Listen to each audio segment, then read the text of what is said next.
It wasn't a missile strike or a tank breakthrough that sealed the fate of this machine. It was a shift in warfare itself. The battlefield changed faster than Russia's doctrine could adapt, and one of its most specialized armored vehicles suddenly found itself designed for a war that no longer existed. By the time the first confirmed destruction appeared on camera, the outcome had already been written long before the explosion. Modern combat in Ukraine has forced militaries to rethink everything they believed about survivability. Constant surveillance, long-range drone strikes, AI-assisted targeting, and swarms of FPV kamikaze drones have transformed frontlines into lethal corridors. Systems that once looked invincible now struggle to survive even basic exposure. Among those systems was one of Russia's rarest and most unusual vehicles, the BMO-T heavy armored personnel carrier. Reports suggest Ukraine may have pushed this vehicle type to the edge of extinction, a result that carries symbolic weight given how specialized and expensive it was. To understand why, it's necessary to rewind to the concept behind the BMO-T and the doctrine that shaped it. Unlike most armored personnel carriers, the BMO-T wasn't built simply to transport infantry. It existed for a very specific mission: delivering thermobaric rocket troops into the most dangerous environments on the battlefield. In Russian service, these weapons are often labeled as flamethrowers, even though they rely on thermobaric explosive technology rather than traditional flame projection. Western armies approach thermobaric weapons differently. NATO forces tend to treat them as niche tools used selectively against fortified targets. Russia, however, integrates thermobaric firepower deeply into its doctrine, particularly for urban warfare and breaching defensive positions. The assumption behind this strategy is straightforward. If air superiority is limited, ground-based thermobaric systems become the fastest way to deliver overwhelming explosive force. Thermobaric weapons function by dispersing a cloud of aerosol fuel over a wide area before igniting it with a secondary charge. The resulting combustion creates a massive pressure wave capable of collapsing structures and burning anything within the blast radius. The effect isn't just physical destruction, it also shapes the psychological landscape of combat zones, making them powerful tools for area denial. Russia's military structure reflects this emphasis. According to a 2021 report from the U.S. Army's Foreign Military Studies Office, thermobaric units operate within nuclear, biological, and chemical companies inside maneuver brigades. Dedicated flamethrower battalions exist within MBC defense regiments, composed of companies equipped with both shoulder-launched and vehicle-mounted systems. The BMO-T was designed specifically to protect and transport the infantry carrying those shoulder-launched weapons. Its name, Boyevaya Mashina Ognemiotchikov Tyazyely, literally means flamethrower combat vehicle heavy. And like many Russian military projects, it wasn't created from scratch. Instead, engineers turned to an existing platform, the T-72B main battle tank. The decision wasn't purely tactical. In the late 1990s, Russia faced severe economic strain after the collapse of the Soviet Union. Building entirely new vehicles was financially unrealistic. Converting older tanks offered a cheaper alternative, and thousands of T-72s were available for modification. This wasn't the first attempt at such a conversion. Earlier experiments produced the BTRT, an armored personnel carrier based on older Soviet tanks like the T-54 and T-55. While it featured heavier weapons, including a 2A42 autocannon and Conquer's anti-tank missiles, design flaws such as limited troop capacity and cramped interiors prevented it from entering mass production. The BMO-T represented a more focused evolution of that idea. Instead of trying to fulfill multiple battlefield roles, it concentrated on one mission: shielding thermobaric infantry long enough to deliver them into combat. By the early 2000s, the first units entered service. Much of the original T-72B chassis remained unchanged, including the engine and transmission. The vehicle measured nearly 24 feet long, 12, 4 feet wide, and stood 7, 4 feet tall, weighing just under 44 tons.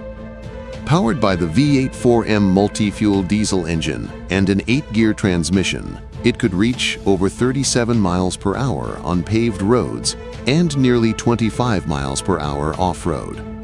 But that familiar drivetrain came with an old weakness: poor reverse speed, a flaw inherited directly from the T-72 lineage. And as engineers focused on armor and transport capacity, compromises began to appear elsewhere. The BMO-T could carry 2 crew members and up to 7 infantrymen, but fitting them inside required major internal adjustments. Fuel tanks were relocated, new firing hatches were added, and vision devices were installed along the roofline to improve situational awareness. Armored rear hatches allowed troops to mount and dismount, though not without exposing themselves to danger.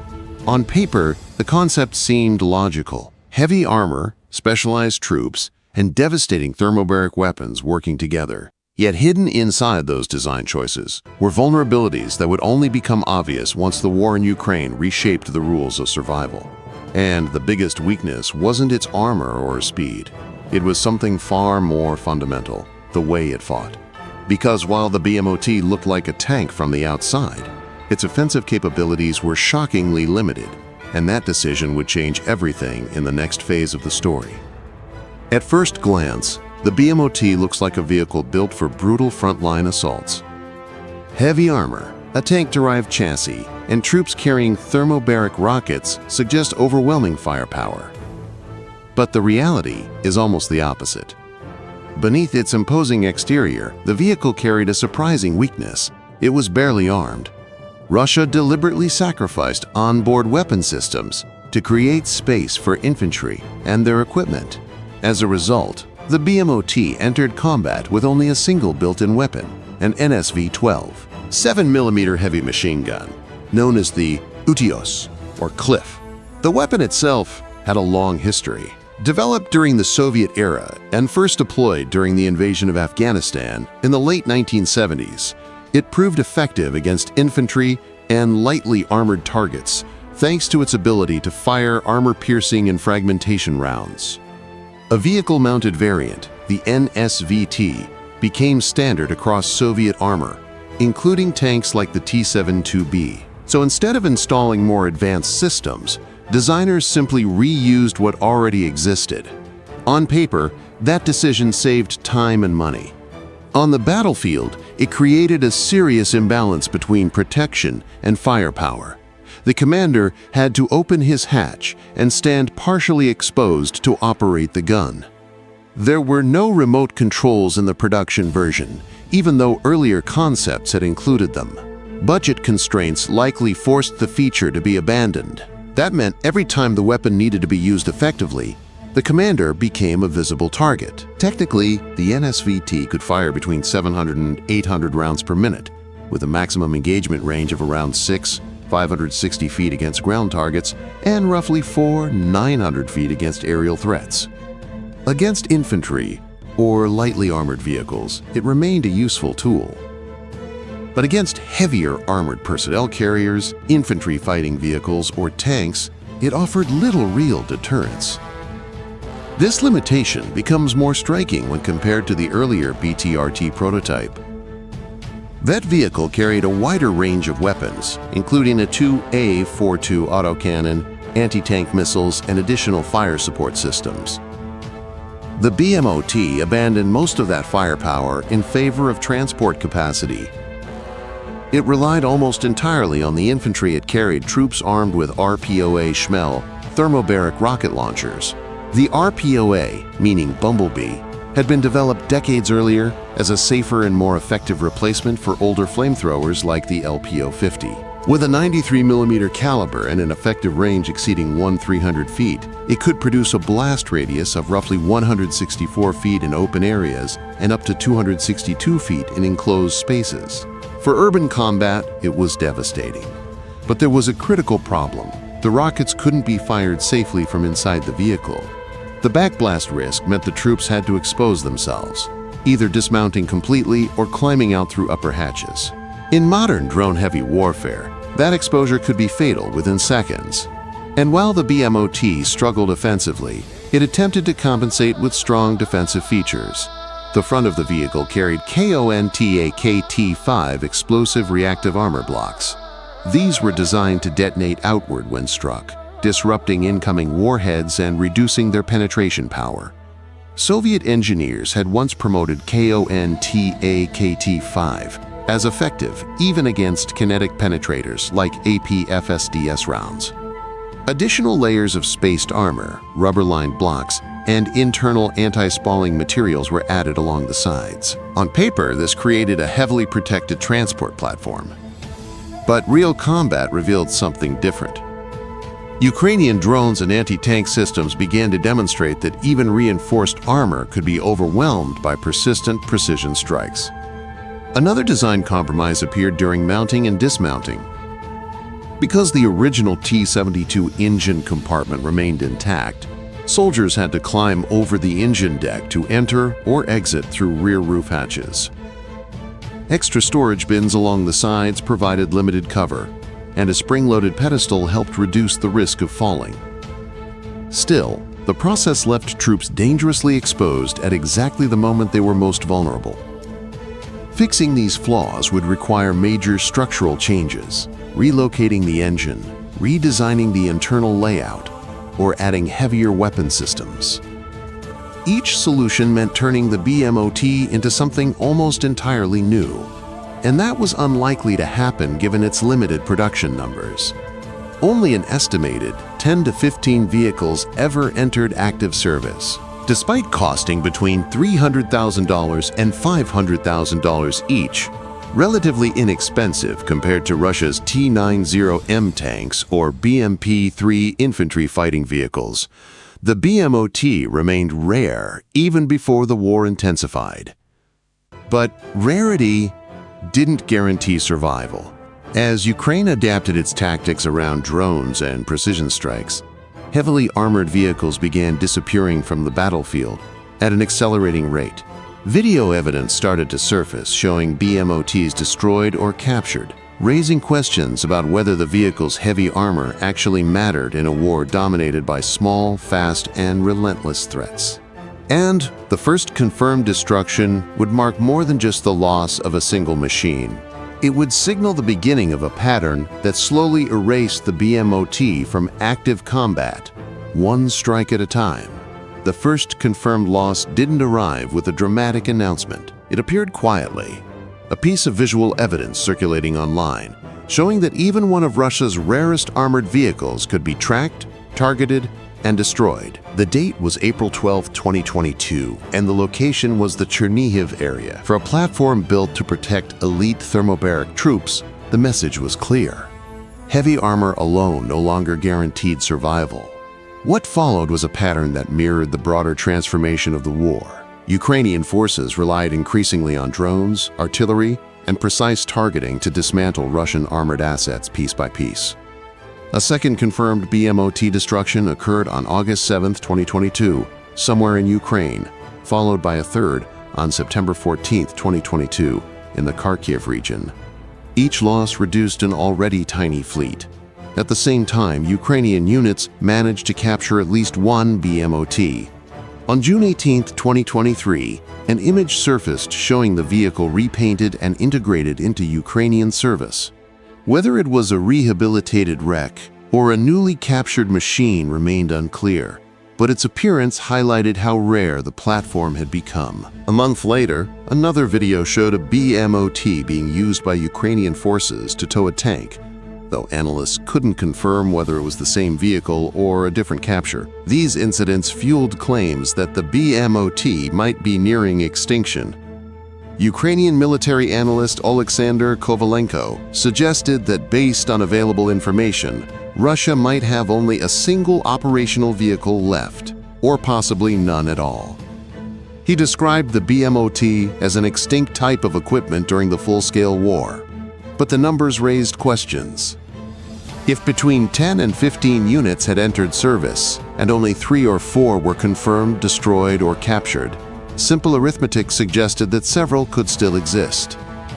Even if unverified reports claiming 5 destroyed and 2 captured were accurate, there would still be between 3 and 8 remaining. The gap between confirmed evidence and speculation created uncertainty around the vehicle's true status. That uncertainty itself tells part of the story. The absence of new footage could mean losses were higher than publicly documented, or it could indicate that Russian command decided to withdraw remaining vehicles from frontline combat. As Ukrainian drones and artillery increased the rate of attrition across the battlefield, both sides became more cautious about deploying scarce armored assets. At the same time, Russia's thermobaric doctrine began shifting. Instead of relying heavily on infantry carrying shoulder-mounted RPOA rockets, greater emphasis moved towards self-propelled, heavy flamethrower systems.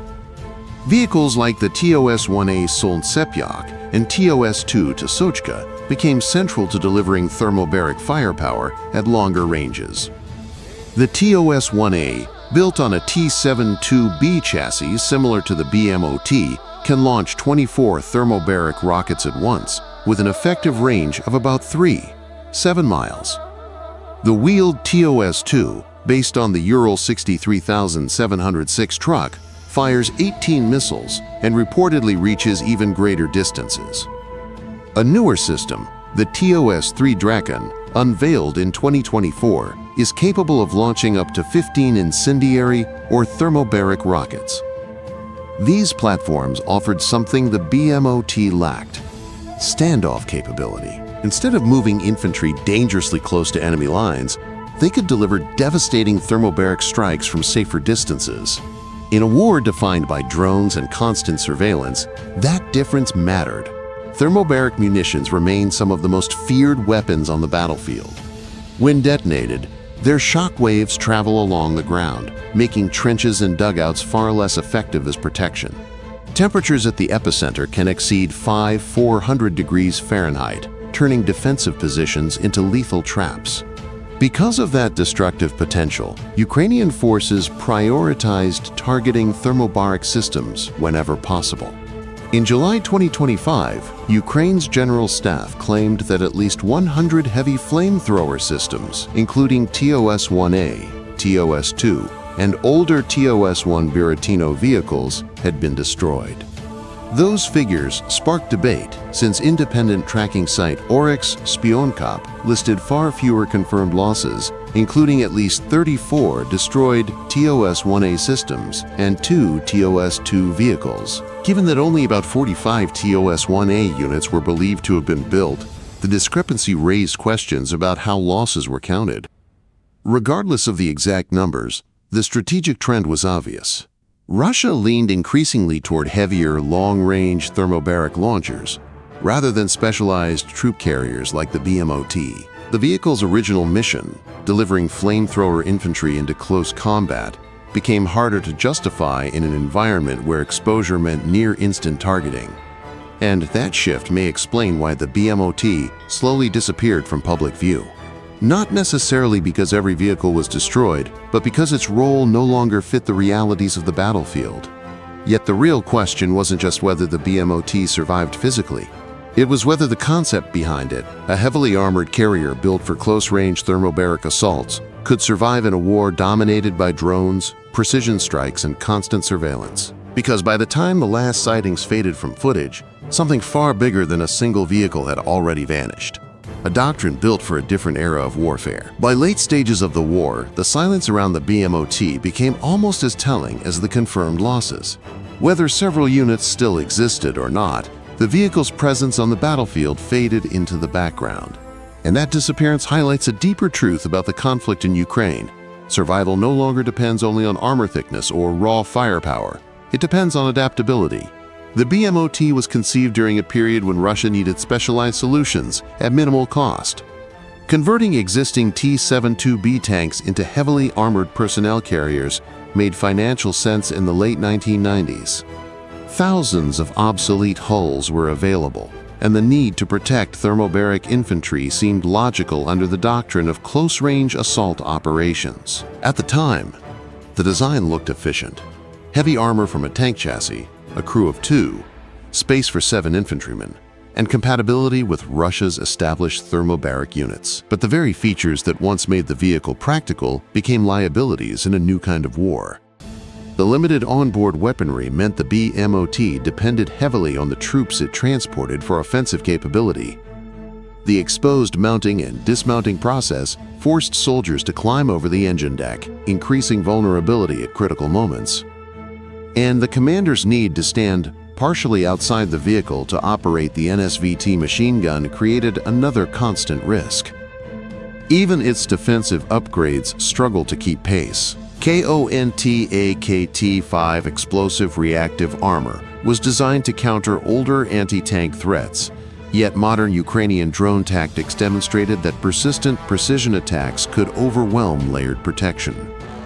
Additional rubber-lined armor and spaced plating offered theoretical survivability, but real-world footage suggested that these measures were far from foolproof. Financially, the BMO-T occupied an unusual position within Russia's armored fleet.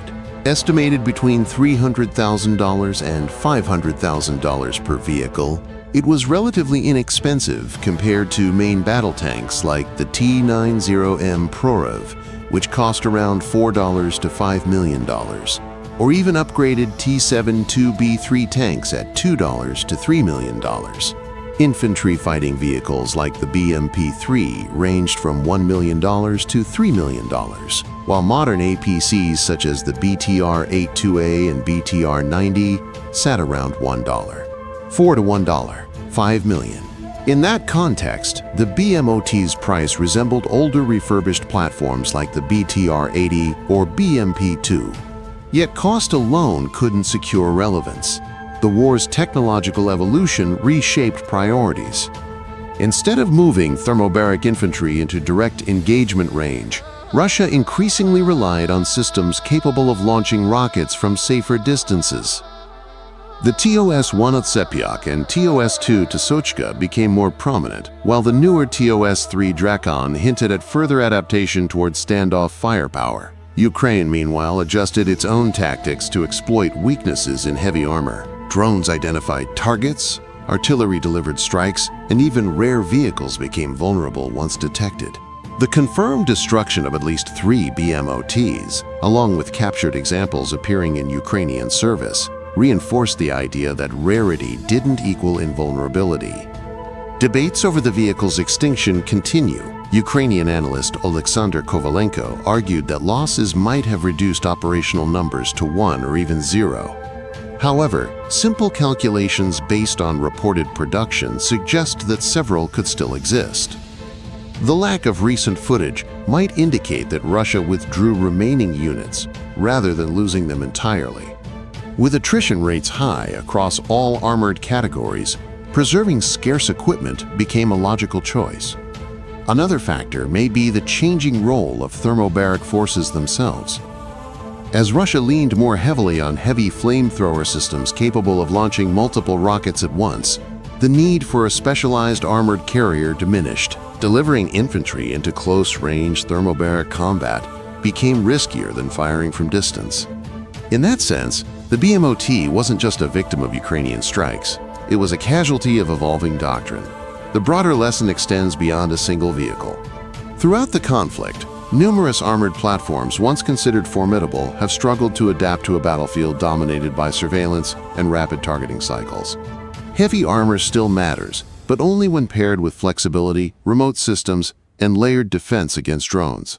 For Ukraine, the disappearance of the BMO-T from active footage carries symbolic value.